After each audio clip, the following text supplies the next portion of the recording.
প্ৰথমে আপোনালোকক নমস্কাৰ জনাই মোৰ চেনেললৈ স্বাগতম জনাইছো। এয়া দেখিছেনে, আজি মই আপোনালোকৰ আগত বহুত ধুনীয়া ৰেচিপি এটা বনাই দেখুৱাইছো। এয়া হৈছে চুজিৰ বৰফি। আৰু চুজিৰ বৰফি বনাবলৈ একেবাৰে সহজ। আমাৰ পাকঘৰত থকা কেইটামান বস্তুৰে আমি অতি সোনকালে বনাব পাৰো। আৰু এই বৰফিটো বহুত দিনলৈ বেয়াও নহয়। আৰু এটা কথা, আপোনালোকে এইটো নাভাবিব যে হালুৱাৰ দৰে লাগিব। হালুৱাৰ দৰে একেবাৰে নালাগে। মই যেনেদৰে বনাইছো তেনেদৰে যদি বনায় তেতিয়া আপোনালোকে একেবাৰে বৰফিৰ সোৱাদ পাব।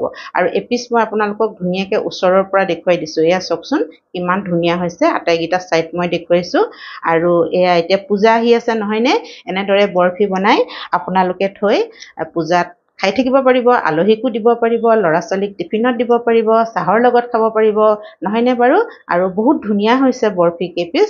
আৰু এপিচ মই আপোনালোকৰ আগত, প্ৰত্যেকটো পিছেই ধুনীয়া হৈছে। মই এটা পিচ আপোনালোকৰ আগত ভাঙি দেখুৱাওঁ। এয়া চাওক, এয়া দেখিছেনে, একেবাৰে কোমল চফ্ট হৈছে।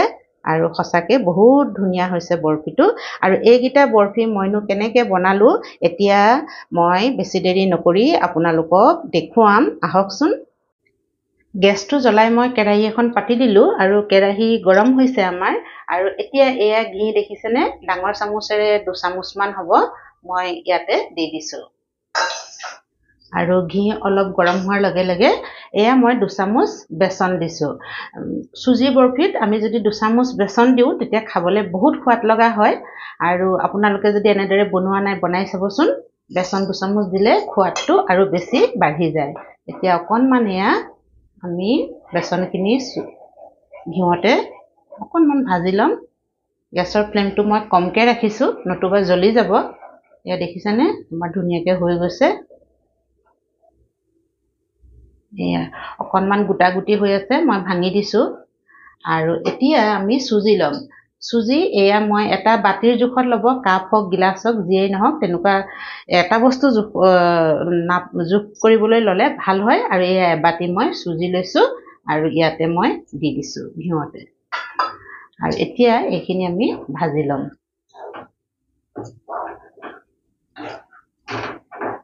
আৰু ঘিউ আপোনালোকে কম দিবও পাৰে, একো কথা নাই। আৰু ইয়াতকৈ বেছি দিবও পাৰে দেই। ঘিউ দিলে খাবলৈ ভাল হয়, কিন্তু সকলোৱে ঘিউ খাই কিছুমানে বেয়াও পায়, নহয় জানো বাৰু? তেওঁলোকে অকণমান কমকৈও দিব পাৰে। মই বহুত বেছিও দিয়া নাই আৰু কমো দিয়া নাই, মিডিয়াম জোখতে দিছোঁ। বৰফি বুলি ক'লে ঘি, গাখীৰ, চেনি, এই 3টা বস্তু যদি খুব ভালকৈ হয়, চুজিৰ বৰফিয়ে হওক, বেচনৰ বৰফিয়ে হওক, খাবলৈ বহুত ভাল লাগে, নহয় জানো বাৰু?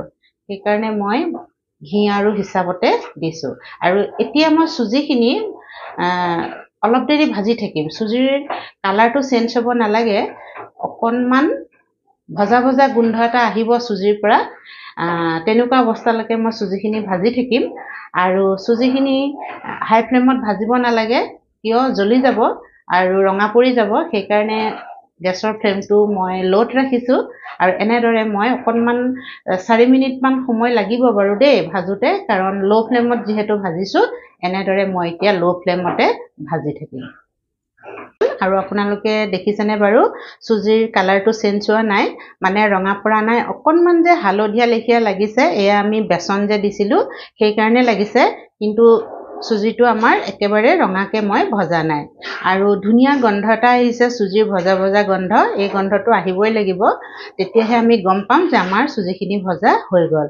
এতিয়া গেছটো একেবাৰে কম ফ্লেমতে আছে। তেনেদৰেই মই ভাজিলোঁ। 4-5 মিনিটমান লাগি গ'ল ভাজোঁতে। এতিয়া মই এই কেৰাহীখন কিনাৰত থৈ দিম। আৰু ইয়াতে মই এখন পেন পাতি দিছোঁ। এয়া গেছৰ ফ্লেমটো মই বেছি কৰি দিছোঁ। আৰু এতিয়া চেনিও সেই বাতিটোত আমি যিমান চুজি লৈছিলোঁ সিমানেই চেনি ল'ব লাগে, তথাপিতো মই অকণমান কমকৈ লৈছোঁ। আৰু আপোনালোকে যিমান চেনি খাব বিচাৰে সেই হিচাপত লৈ ল'ব। আৰু এয়া পানী সেই বাতিটোৰে আধা বাতি, এবাতি চেনি ল'লে আধা বাতি আমি পানী দিব লাগিব। এতিয়া এইখিনি মই লৰাই থাকিম চেনিখিনি গলালৈকে। আমাৰ চেনি পানীখিনি ধুনীয়াকৈ হৈ গ'ল। চেনিখিনি সুন্দৰভাৱে গলি গ'ল, দেখিছেনে? আৰু চেনি পানীখিনি 1টাৰ 2টাৰ তেনেকুৱা যে কৰিব লাগিব কোনো কথা নহয়। খালি চেনিখিনি ভালদৰে গলি গ'লেই হ'ব। আৰু গলি যোৱাৰ পিছত ভালদৰে 2-3টা মান উতল দি দিব লাগে আৰু তেতিয়া হৈ যাব এয়া মই অকনমান হাতেৰে চুইও চাইছো এয়া দেখিছেনে কোনো একটাৰ দুইটাৰ লেখি অহা নাই খালি চিপচিপা লাগিছে আঠা আঠা লাগিছে এনেকুৱা হলে আমাৰ হৈ যাব মানে চেনি পানীখিনি এতিয়া আমি এইখিনি এতিয়া কিনাৰত থৈ দিম চেনি পানীখিনি আৰু এয়া লৈছো সুজিখিনি আকৌ আনিলো এইখিনিলে এতিয়া আমি সুজিত আৰু এটা বস্তু মিলাম সেয়া হৈছে অকনমান গাখীৰ মিলাই দিও পাউডাৰ গাখীৰ দিয়াই নাই কাৰণ গাখীৰ অকনমান দিলে খাবলে ভাল হয় নহয় জানো বাৰু সেই কাৰণে এয়া এচামুচ আৰু 2 চামুচ গাখীৰ মিলাই দিছো আপোনালোকে কিমান দিয়ে হেতু আপোনালোকৰ কথা গাখীৰ মিলালেটো খাবলে খোৱাত লগাই হয় নহয় জানো বাৰু আৰু এতিয়া ভালদৰে মই গাখীৰখিনি মিলাই দিম আৰু লগতে অকনমান ইলাইচিৰ গুৰি দি দিও এয়া তেতিয়াও খাবলে খুব ভাল লাগে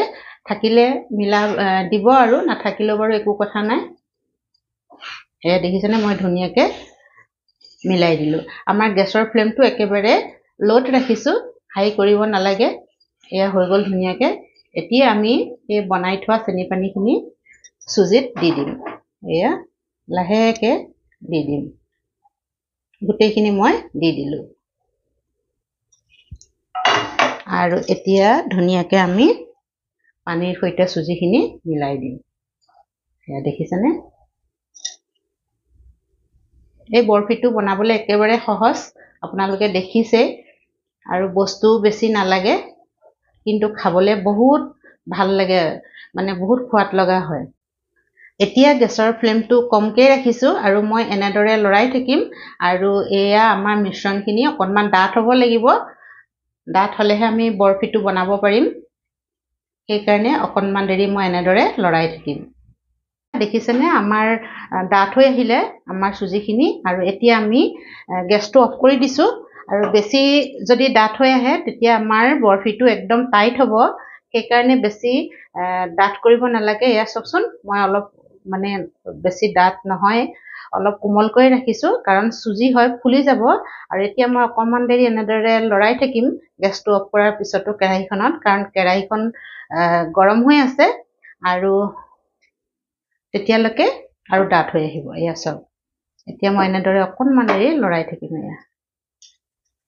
আৰু ধুনিয়াকে আমাৰ কেৰাহীৰ পৰাও সুজিখিনি আতৰি আহিছে লাগি ধৰা নাই আৰু কিনাৰে কিনাৰে ঘিউ বিৰিঙি গৈছে আমাৰ ধুনিয়াকে হৈ গৈছে আৰু ঠাণ্ডা হলে মই কাঁহীত দি দিম বৰফি বনাবৰ কাৰণে মই এখন এয়া কাঁহী লৈছো দেখিছেনে কাঁহীখনৰ এয়া মই ঘি লগাই লৈছো অকনমান চাৰিওপিনে আপোনালোকে তেলো লগাব পাৰে আৰু কেক টিন যদি আছে আপোনালোকে কেক টিনো লব পাৰে দেই মই কেক টিন এবাৰ লোৱা নাই এবাৰ আপোনালোকক মই কাঁহীতে বনাই দেখুৱাম কাৰণ কাঁহী সকলোৰে ঘৰত থাকে নহয় জানো এতিয়া আমি বনাই থোৱা এয়া সুজিৰ মিশ্ৰণখিনি কাঁহীখনতে দি দিম এয়া সব গোটেইখিনি মই ইয়াতে ধুনিয়াকে দি দিলো আৰু অকনমান ঠাণ্ডা হোৱাৰ লগে লগে এয়া ডাঠ হৈ গল দেখিলেনে আপোনালোকে আৰু এতিয়া ধুনিয়াকে চাৰিওপিনে আমি মিলাই দিম সুজিখিনি ধুনিয়াকে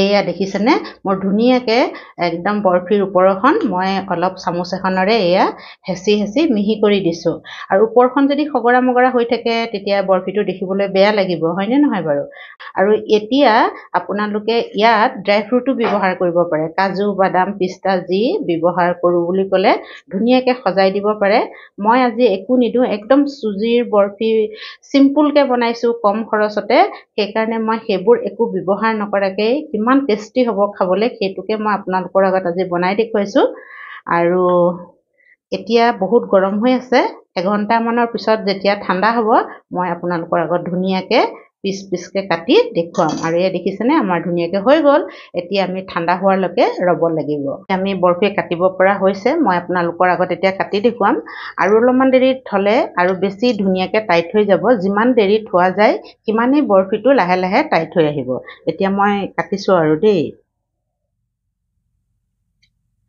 আৰু আপোনালোকে যিকোনো চেপতে কাটিব পাৰে মই সিম্পলকে কাটি দিছো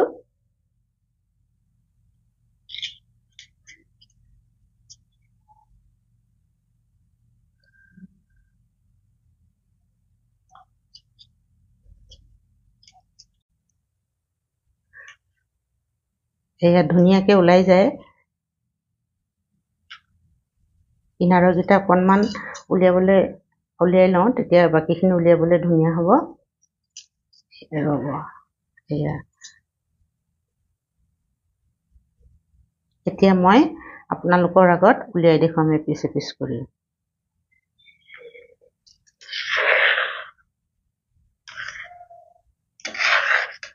এয়া চাওকচোন, এপিচ দেখিছেনে কিমান ধুনীয়া হৈছে। অকণমান কিনাৰৰ কাৰণে এইকণ বাৰু এৰাইছে, এনেকৈ নেৰাই বহুত ধুনীয়া হয়। এয়া চাওকচোন কিমান ধুনীয়া মোৰ বৰফি হৈছে। আপোনালোকৰ চাওক, এয়া মই চাৰিও পিনৰ পৰা আপোনালোকক দেখুৱাই দিছোঁ।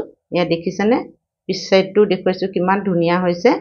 এয়া এতিয়া মই এনেদৰে গোটেই বৰফিখিনি উলিয়াই আপোনালোকৰ আগত দেখুৱাম। প্ৰত্যেক পিচ ধুনীয়া হৈছে। মই স্কোৱাৰ শ্বেপতে কাটি দিলোঁ। এয়া দেখিছেনে, এতিয়া গোটেইখিনি বৰফি উলিয়াই মই আপোনালোকৰ আগত দেখুৱাম। এয়া দেখিছেনে, মোৰ বৰফি কাটি হৈ গ'ল। মই ধুনীয়াকৈ প্লেট এখনত সজাই থৈছোঁ আপোনালোকক দেখুৱাবলৈ।